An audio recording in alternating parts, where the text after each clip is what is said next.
Parents एक बहुत important चीज़ मैं आपसे बोलना चाहता हूँ, वो ये है कि we have to understand that money is not a issue, time and energy is a issue, and parents time and energy can never be replace by anything in the world.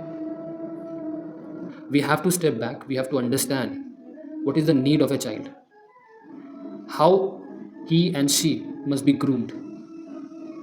उस बच्चे को जब हम घर में ही समय नहीं दे पा रहे हैं तो हम एक्सपेक्ट कैसे करेंगे कि वो कल एक ऐसा मैच्योर बच्चा बनेगा जो जीवन में कुछ आगे सोसाइटी के अंदर भी अपनी रिस्पॉन्सिबिलिटीज़ लेगा. So you have to understand that life is short, but the time which is there is the only time we can have. Once that time is gone, एक बच्चा जब एक चाइल्डहुड से टीनेज में आ जाता है और टीनेज के बाद थोड़ा सा और ऊपर जाता है, we can not have much time, और अब बहुत सारी डैमेज ऑलरेडी हो चुका है जिसको हम कभी भी फुलफिल नहीं कर पाएंगे. So before that damage comes to your child, be attentive, become aware of where is the time of a child is going. उस पर पूरा अटेंशन आपको देने की ज़रूरत है. हमारा जो पुराना समय था जहाँ पर घर में दादा दादी होते थे, तो दादा दादी का भी एक बहुत बड़ा रोल होता था. नाना नानी, दादा दादी, इनसे जो एक उनको एक ग्रूमिंग मिलती थी वो कभी पेपर पेन नोटबुक बुक से नहीं मिलेगी, वो स्कूल में भी नहीं मिलेगी. Because as I said, expert and spiritual believers believe that कि जो ग्रूमिंग होती है बच्चे की वो 70% घर पे होनी चाहिए. एंड वी आर एक्सपेक्टिंग कि वो सारी की सारी स्कूल में हो जाए, स्कूल ही सब कर दे, वही उसका करियर बनाएगा, वही उसका सब कुछ बनेगा. और हमने बात करी है कि स्कूल क्या कर रहे हैं आज की डेट में. पेरेंट्स आज वैसे ही परेशान है फ़ी को लेके, fee hike, books, this that, dress. और इतना ज़्यादा फ़ी हाइक होने की वजह से आज पेरेंट्स सोच रहे हैं कि एक ही बच्चा काफ़ी है. आप सोच सकते हैं एक बच्चे के लिए आप जब टाइम निकाल रहे हैं तो कितना टाइम निकाल पा रहे हैं. ऑल्दो रैशनली, वर्ल्डली अगर हम देखें, नॉट स्पिरिचुअली, एक बच्चा जब आप करेंगे तो वो बच्चा इतना लाड में पड़ेगा, उसको सब हाथ में देना पड़ेगा आपको, क्योंकि आप उसे टाइम नहीं दे पा रहे, उसे एनर्जी नहीं दे पा रहे. अब आप उसकी वो कॉम्पनसेशन उसको गिफ्ट से उसकी डिमांड्स को पूरी करके करना की कोशिश कर रहे हैं. वो हंस रहा है अकेला है, वो रो रहा है अकेला है, वो चिड़ा है अकेला है. This is complete torture. एक ऐसा उसका टाइम है जो कि वो किसी से शेयर नहीं कर सकता कि how I am actually living my life, what is my experience of life.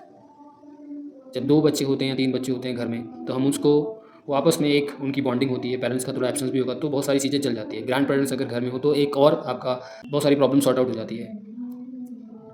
लेकिन अगर पेरेंट्स 2 हस्बैंड वाइफ और एक बच्चा है और वो सिर्फ ये सोच के कर रहे हैं कि because now we have to also think of the finance of the child, schooling, ये सब, और आज देखते हैं स्कूलिंग में ये हो रहा है वो हो रहा है, तो वो एक ही बच्चा कर रहा है. Schooling, 22 years of education is totally dumping our child. 4 दीवारी में जो हम सिखाने की कोशिश कर रहे हैं, रियल एक्सपीरियंसेस नहीं है उसमें भी. तो ना घर पे पेरेंट्स कुछ दे पा रहे हैं, ना स्कूल में उनको कुछ मिल पा रहा है. इतना ज़्यादा खोखला लाइफ, इतना ज़्यादा अंदर से अनएक्सपीरियंस, फिर इन्फिनिटी कॉम्प्लेक्स, फिर इनसिक्योरिटी जो एक बच्चे के अंदर भर जाती है जब वो पूरा अकेला होता है. उस बच्चे के हम मेंटल स्टेट के साथ ऐसा नहीं कर सकते. We need more conscious parenting, we need awareness, we need the child to be there with us, giving all the time and energy required. Parents, अगर आपका एक बच्चा है और अभी आपके पास टाइम है, think of a second one. But yes, at the same time, you have to understand it is a 20-year project. आपके जो बाकी के जो दिमाग में बहुत सारे आइडियाज़ चल रहे हैं, ये वो पैसा घर ये, it will not going to satisfy your life unless this new generation will get that attention, that care, that love from the parents